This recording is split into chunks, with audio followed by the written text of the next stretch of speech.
Hi, it's Hope and welcome to the video. This is going to be my July wrap-up. So first I want to point out that one of these books that I'm including I haven't finished, and also if I look like I'm drenched in sweat, I am. It is literally like 30 degrees Celsius out. You can do the math and do Fahrenheit. I'm not doing that math. And like literally I am sweat dripping off me. The fan that I usually have here can't be turned on because then you can't hear me, and that's also why there's other noise in the background because the fans are on. But we'll start with my statistics. I will have a little thing pop up here, but here we go. I read 24 books, which I'm sitting here going, how in the living fuck did I do that? Like, 24 books across 7,602 pages. Average star rating of 4.3. And for what genres I read 4 contemporary, 5 dystopian, 11 fantasy, 1 graphic novel, 1 historical, 1 sci-fi, and 1 thriller.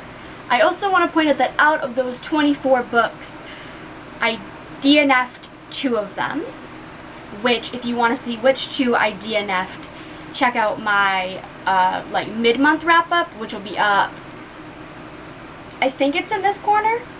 I'm going to go in this corner, the iCard, or in the description. And also out of the 24 of those books, I think 3 were like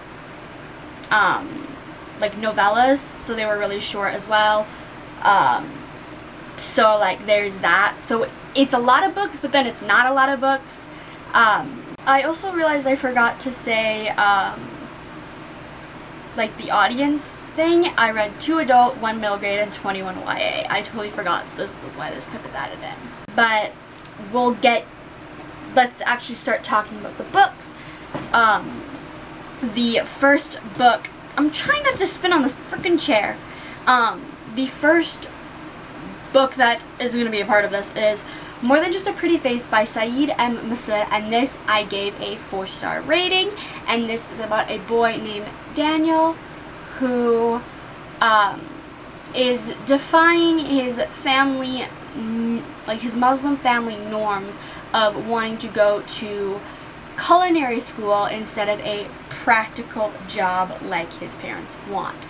And he also is getting all of these like marriage proposal type things because of him being in like the Muslim culture. That is what they do, and I'm struggling at explaining this, but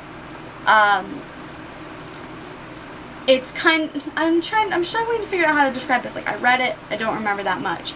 But when he gets this like marriage proposal, it is from a girl who isn't the best, I don't know, and I'm just gonna stop explaining this, but I did like it.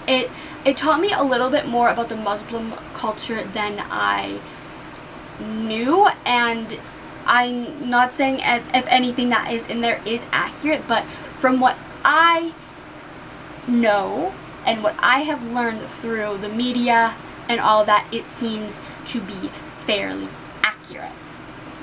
I'm going to just move on to the next one, which is Ace of Shades by Foody, and this, I've literally talked about this so much. I have an entire review on my channel, which again will be linked in the iCard or below, but this is about a girl named N whose mother goes missing, and her mother sent her a letter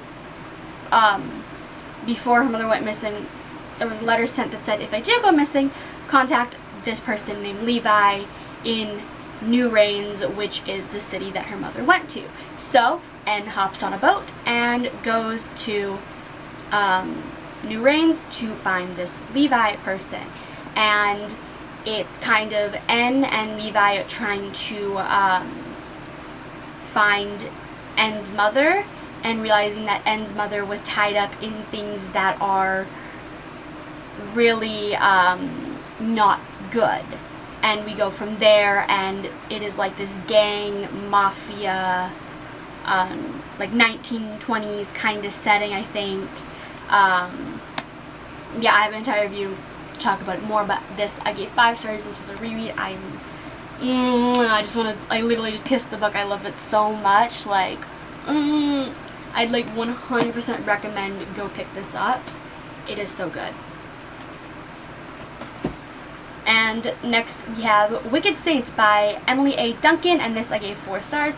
This, I am going to suck at describing this because my brain is kind of going, it's all over the place. But we have, okay, I forgot the main character's name, but we follow one of our main characters who is a orphan that is at this monastery, and she is from one country that is on this opposite side of a world with another country. And then we have another point of view of the prince of this one country. I'm trying to remember the names, I can't, but it's the one country attacks this other monastery, and our main female character goes escapes and then meets up with these people, and then they make a plan to overthrow the other kingdom. This makes no sense. I can't remember any of the characters' names. I gave this 4 stars. I liked it, but like my brain is brain farting on the names of the countries and the name of characters. But all I know is this is so, like, the characters are so morally gray, and I love the characters, but I can't remember the names. Like, we had one character that, this might be a minor spoiler, we had one character that I was personally really rooting for, liking the character, and then it's like, psych bitch, I'm pretty sure this character is going to be the villain. This is the first book in the Something Dark and Holy trilogy, which the second one is already out. I need to pick that one up soon because I do kind of like where we're going. It's this very like dark fantasy. There's a lot of like dark, gory things and all that. I'm bad at explaining this. I'm bad at this. But next we'll go with one I can actually describe. And then next we have King and the Dragonflies by Kacen Callender. I gave this 4 stars. And this is about a 12-year-old boy named King who lives in Louisiana, and his brother Khaled died. I can't remember how many months it was. I think it was like 7 or 8 months before the story starts. And the story starts when one of King's friends, Sandy, goes missing, and King ends up finding out where he went. And again, I'm horrible at describing this, but it is just a middle grade about there's mentions of grief, there is mentions of racism, and there's also homophobia, as the reason why Sandy went missing is because he ran away for being beaten because Sandy came out as gay and all of that.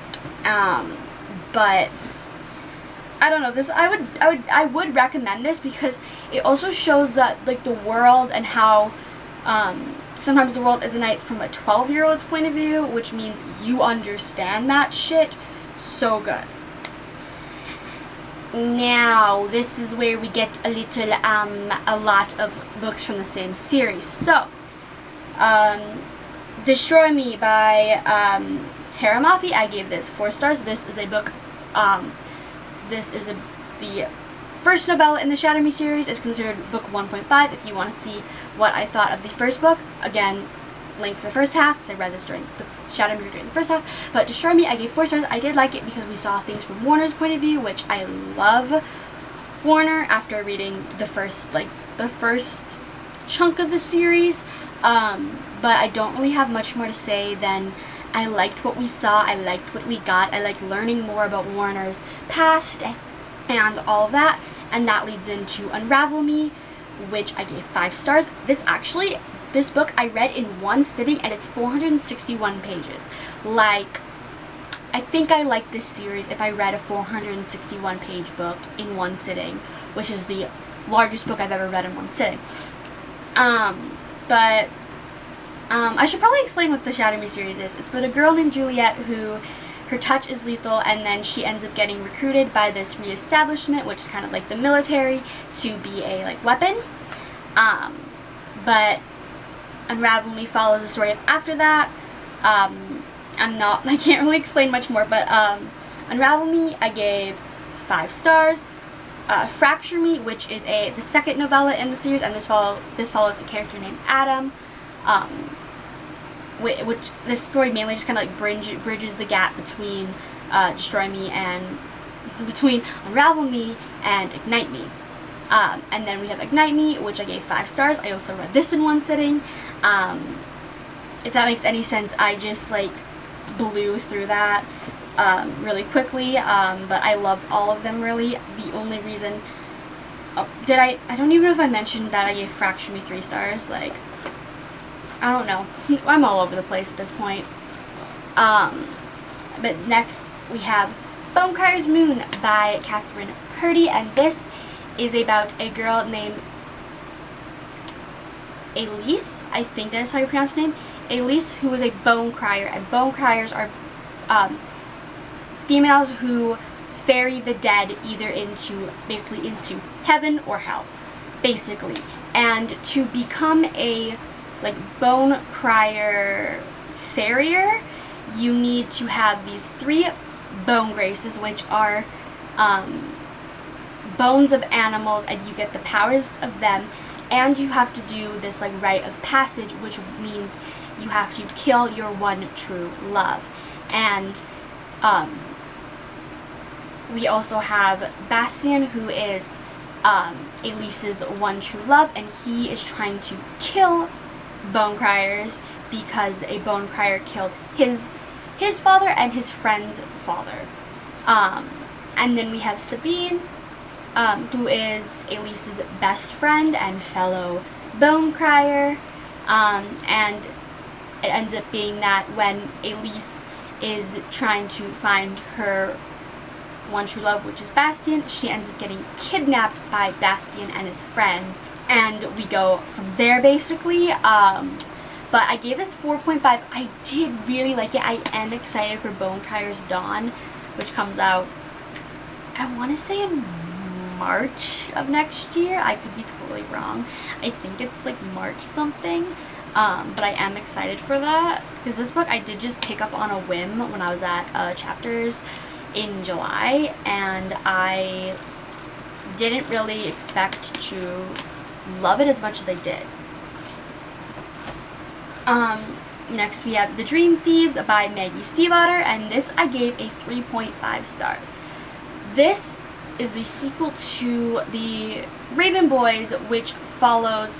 We first have Blue. We have Blue, who is the daughter of psychics, who is a daughter of a psychic, and a bunch of people around her are psychics and are psychics. Psychics. Like, I'm saying that word. Psychics. I can't say that word right, but every year there is this thing that only psychics can see, and it is the dead, like, you see the dead who are going to die within the next year. And if you are not a like seer, which is kind of like what you need to be to see these ghosts, and if you see, and Blue ends up seeing a ghost of a boy named Gainsey, and if you are not a seer and you see a ghost, that either means that you killed them or they are your one true love. And then we have Gainsey and his group of friends, Ronan, Noah, and Adam, who are this group of boys who are trying to find this like mythical ancient king spirit that can grant wishes type thing. I don't really remember. I read The Raven Boys earlier this month, and I decided to continue with The Dream Thieves, but The Dream Thieves I did not like as much. I gave it a 3.5 because I felt like the plot of The Dream Thieves didn't do anything to the series. It didn't, like, I think I know what our end goal is going to be. Our end goal is obviously going to be finding this king, but I don't see how The Dream Thieves is going to make us do that. Obviously it might make sense in the next one, which is Blue, Lily, Lily, Blue, which I don't know when I'm going to read that, but yeah, I'm just going to like shut up. And then the last book I read this month is City of Glass by Cassandra Clare. I'm technically not finished this, but it is only the 29th, so I'm probably going to finish this either tonight or tomorrow night. And this is a reread, so I can also say my opinion on it. But this, I'm going to give 5 stars. I absolutely love it. I love this series. I love Cassandra Clare as a whole. This series follows a girl named Clare who finds out that she is a shadow hunter. And shadow hunters are humans with angel blood that have these extra abilities for to draw these runes on themselves, and these runes can give them like abilities like being able to see in the dark, extra swiftness, healing, and all that. And Shadowhunter's main goal is to kill demons.